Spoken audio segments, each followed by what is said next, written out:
Good evening, good afternoon, ladies and gentlemen. Welcome back to Hightop Sports. Happy Sunday to all of you. This show is brought to you by Prize Picks, and we got a lot to go over. It's going to be a busy week, nonetheless, once again for the Florida Gators. And not about probably head coaching job, although that may come up from time to time over the next week. But it's going to be who's to start for the Florida Gators at quarterback going into week 3 against Texas A&M at home after DJ Lagway put on an absolute show. 456 yards, I believe it was, 3 touchdowns. 456, 3 touchdowns, 18 of 25 with an 85.1 QBR. We have a ton to go over today. Again, first, we're going to break down the game, how it went, thoughts. Obviously, we do our call-in show. It's always great to get people's perspectives on that.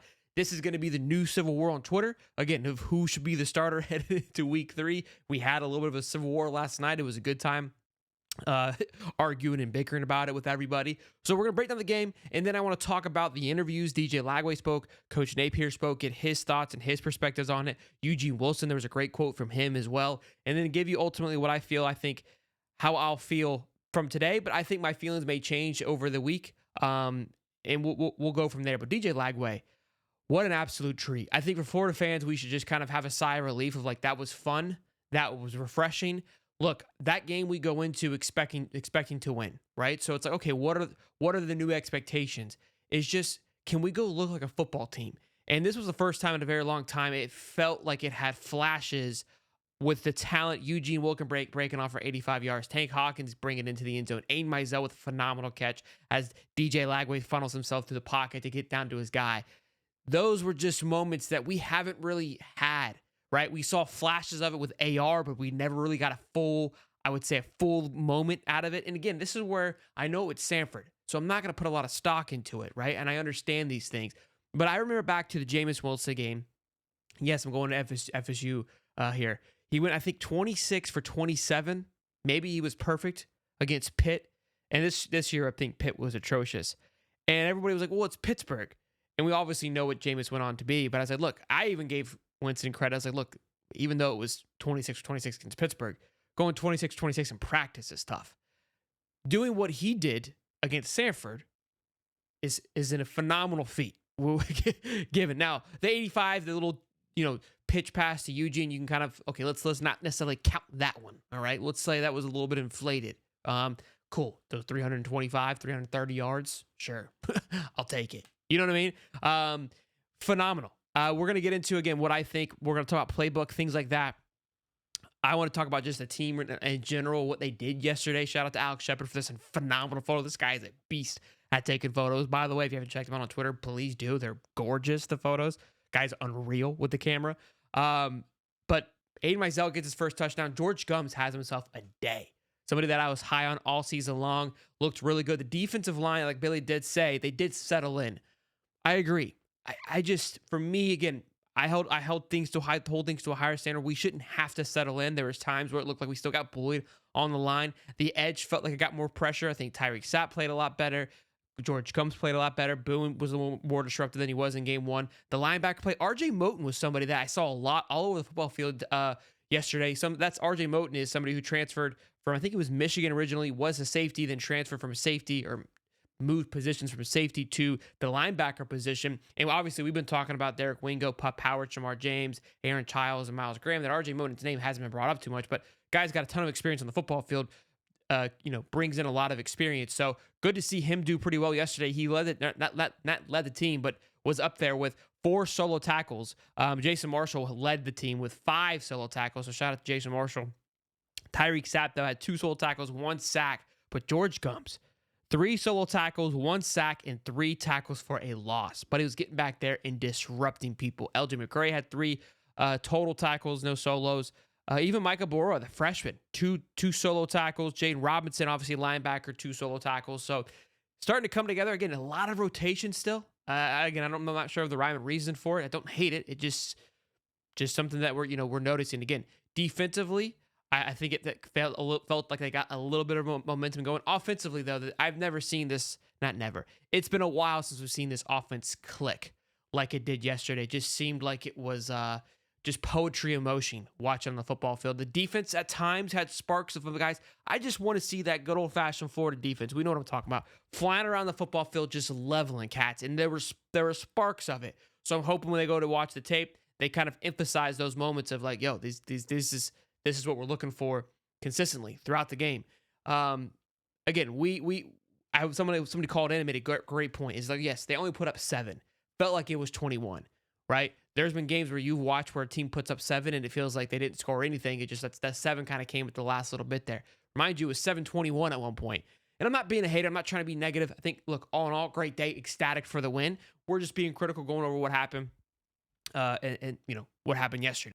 Now, before we get into the second half of this, which is going to be, hey, who's to start? Billy Napier's comments. DJ Lagway gets to interview, which is really cool to see a true freshman interviewing. My thoughts on DJ Lagway on being the guy, on starting. Again, this is going to be the Civil War, the conversation. Everyone's going to have an opinion about it all week long. I love it. But before we're going to talk about is Prize Picks. Of course, this show is brought to you by Prize Picks. And it's football today. Sunday football. So that's what this lineup looks like. And when you use one Caleb Williams passing yard, when Caleb Williams gets you one passing yard, you get 1 win on Prize Picks every week in September. That's the first pick that I have up top there. That's right. Only 1 yard gets you an automatic win every football weekend in September. 4 weeks of free W's. Don't miss the deal on Prize Picks because it's gone when September ends. And you can now win up 100 times your money on Prize Picks with as little as 4 correct picks. So you basically see there, I had to make 4 picks because the Caleb Williams is a lock. Having more than half a passing yard, that's a no bueno on that, right? That's a lock. Then we go down from there. I love this. We got a lot of options here, but I picked more for McCaffrey to have a rushing or reception touchdown, W. Bijan Robinson to have more than half a rushing or a receiving touchdown. So just get it in the end zone, Bijan. James Cook to have more than 62.5 yards. Then Kyron Williams running back for more than half a rushing or a receiving touchdown. Now, this looks a lot like my fantasy team, so there could be a little bias here, which is why I went after it. A couple of reasons I'm cheering for it. But again, go check out Prize Picks. Download the Prize Pick app today and use code Hightop and get $50 instantly when you play $5. That's code Hightop on Prize Picks to get $50 instantly when you play $5. You don't even need to win to receive $50 bonus. It's guaranteed. Prize Picks, run your game. Now, I do want to talk about the interviews, okay? We're going to play Trey Wilson's interview first. And just again, this is going to lead the argument, to lead the charge here on where I believe we go into headed into next week. Like, no pressure ever weigh on him for real. And he's been like that since he got here? Ever since he got here. Just a cool dude. Ever since he was a recruit. Did you hear the chants from the crowd? DJ, yeah, I was training with them. What do you think that says about the fans and their excitement for him? It's just like, what they was expecting came, pretty, like a lot sooner than they was expecting. So, he lived, I think he exceeded a lot of people's expectations tonight. And, that chant, was nothing less of what he deserved. Now, let's start with this. Let's start with my thoughts, my opinions on how this thing should go. So you talked about how he's been cool since he got here. And I thought about this, and what was funny as I was listening to his interview, they asked him a question, and I go, he's about to say all thanks to God is the reason why we're here. And immediately he goes, all glory to God. And I was thinking about this like hypothesis, or this thought process beforehand because, Cody brought up a lot of good points. A lot of people are saying, like, and I've said this before too, I don't want him to get thrown into the fire and get basically burned like the Bo Nix situation at Auburn, right? The thing about DJ Lagway, and I've interviewed this young man a handful of times. I've seen how he's carried himself and operated himself, and I actually had a pretty heart-to-heart conversation with Stephen Harris about this and my passion and connection with God. A lot of it came from when I had an interview with DJ Lagway. I had him on the show, and I just remember talking to him and just seeing how he carried himself in the YouTube videos that somebody was recording at the high school, talking to these kids. This kid's a sophomore, mind you, at this time that these interviews and these videos, sophomore, junior, I believe, at these times. And he talks about, again, just giving all things to God. And I go, I asked him, how are you so just cool and collected? How are you so calm all the time? Like you look unfazed. And there's always been a sense of just security that just comes across his face. And he goes, look, I trust God. I believe in him, and he's got my back, and he's in control. So I know that he has my best interest. And you hear people say that all the time. And you hear say, hey, like all glory to God. It's all up to him. Whatever happens, happens. And that's how you should live your life. These tattoos on my arm try to enable that, to remind me, like, you're not in control. And he believes it as he should. And follows that path as true as it possibly can be. So my reason for that little preach there is when people say, "Oh, I'm concerned that he's going to get shook." I don't. There's an anomaly here. This is one of one in the sense that there's a mindset. Let's take things away from the football field for a minute. The mindset up here is that everything that's going to be thrown at him, he understands that it's a task given to him by God, that, hey, like, this is what the path is, that it's not woe is me is happening, to where he gets razzled, to where he gets shaken, if that makes sense. There's a weird thing. It's almost like you keep fueling and you keep pushing pressure on him, the stronger he gets, because his faith is so powerful that the more pressure that he finds himself up against, the more comfortable he almost gets into, if that makes sense. So again, that's just my personal perspective on it, given the conversations I had with him. And I hear people talk about having their relationship with God and their passion. And I'm not trying to go on a preacher, but there's just something, we've seen what he can do on the field. I wanted to give you the perspective of what I know him from off the field. And again, that's only my perception of him. Obviously, we saw what he could do on the football field, right? I know what people are going to argue. Well, he doesn't know the entire playbook. Graham Mertz is more comfortable with the playbook, more comfortable with his team. He's led this team for the last 2 years, and all those things I completely agree with, right?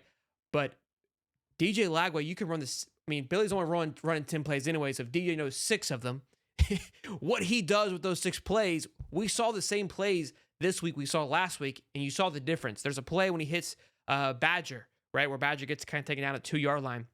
He rolls out. That play happens all the time. Mertz rolls out. Mertz goes to the tight end 88.8% of the time, or sometimes he'll take a throw, and 75% of the time we missed that throw. Just where he placed the ball, his touch, the touch to Shamir DK in the left corner, those things, I mean, they get overlooked. They're underappreciated because it made it look so easy, and it's because he does. The kid's an absolute gamer. I've been saying that since Jump Street, and I think that what he does is, even if you are doing the same 6 plays, we've talked about how Napier's offense is predictable. It's okay that it's predictable if everything is being executed properly, because the way that his playbook is ran, that there's many options to go to, that you can't have everything covered. A mobile quarterback allows for those options to develop, allows for that playbook, those 6 plays in a way to flourish. It allows for everyone to run it more efficiently in a way, and I think he takes advantage of the playbook that is given to him. So with all that being said, I still don't think he starts come Saturday. And if this was 3 weeks ago, and then you told me, well, hey, Coach Napier is going to go ahead and put Graham Mertz in because he's a starter. He hasn't technically lost the job yet, but they're going to find ways to get DJ Lagway in. I would have been all in, because I've told you I trust Billy. I'm buying into the process. We know where I stand with this right now. And Cody hit it on the head. We were talking about it this morning. It's like Napier cheated on us, right? And right now we're in this middle of, like, I don't know if I want to work this thing out or get a divorce with you because I'm disgusted with you. And that's where I'm at with it. I don't know if I can trust you, Billy. I don't know if I want to trust you anymore. That's where I'm sitting currently. And I'm not trying to be a hater. I'm not trying to be negative. It's just that's where I feel. I got heartbroken 2 Saturdays ago. I'm not just going to get over it. Put my heart on the line for you. I'm willing to listen. I'm willing to say, hey, okay, maybe I overreacted a little bit, but I'm not there yet. And my point for saying this, like, look, I would be okay saying, like, yeah, it's okay if he starts Graham. I trust his process.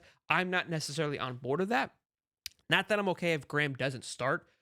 I think he's going to be faced with some adversity very quickly, though. If Graham shows any signs of struggling, that 90,000 plus coaching staff in the stands is going to make for damn sure that that heard. So the one pro and the one good thing is that, again, after I would say, a very tough loss, this was a very good win, a very good bounce back, in the sense that, there was some concerns of, like, is Stanford going to come in and beat our ass? Like, we were joking, like, you kind of get in this dark little space there of, like, we going to bounce back from this? We did. There was a couple questions. Again, he said, look, as of now, Mertz has not been cleared to play. Keep that in mind. So there could be some more concussion protocols where he does not play still. So he goes, he will be our guy, though, essentially, if he is to play. They were asked about play calling, and this was kind of like his quote where he said that's weird. Or not weird, but that's overrated to basically label a play caller. We are calling the plays. The staff is calling the plays. That made me think that, like, Callaway, Russ is calling the plays, and we're driving. It's 4th and 2, and Billy's like, hold on, I gotta go. Everybody, Wildcat, go. I'm calling this one. You almost could tell when Billy was like, well, let me get a pick. That's how it felt, Billy. It felt like Russ was calling the plays, and then at times you were like, let me try one time, and then the whole thing went to shit, and Russ like, all right, now I gotta fix this shit again. Billy's like, we'll get him next time, boys. We didn't execute it. We'll get him again. I kid. A lot of work going into next week. A lot of things need to get sharpened up.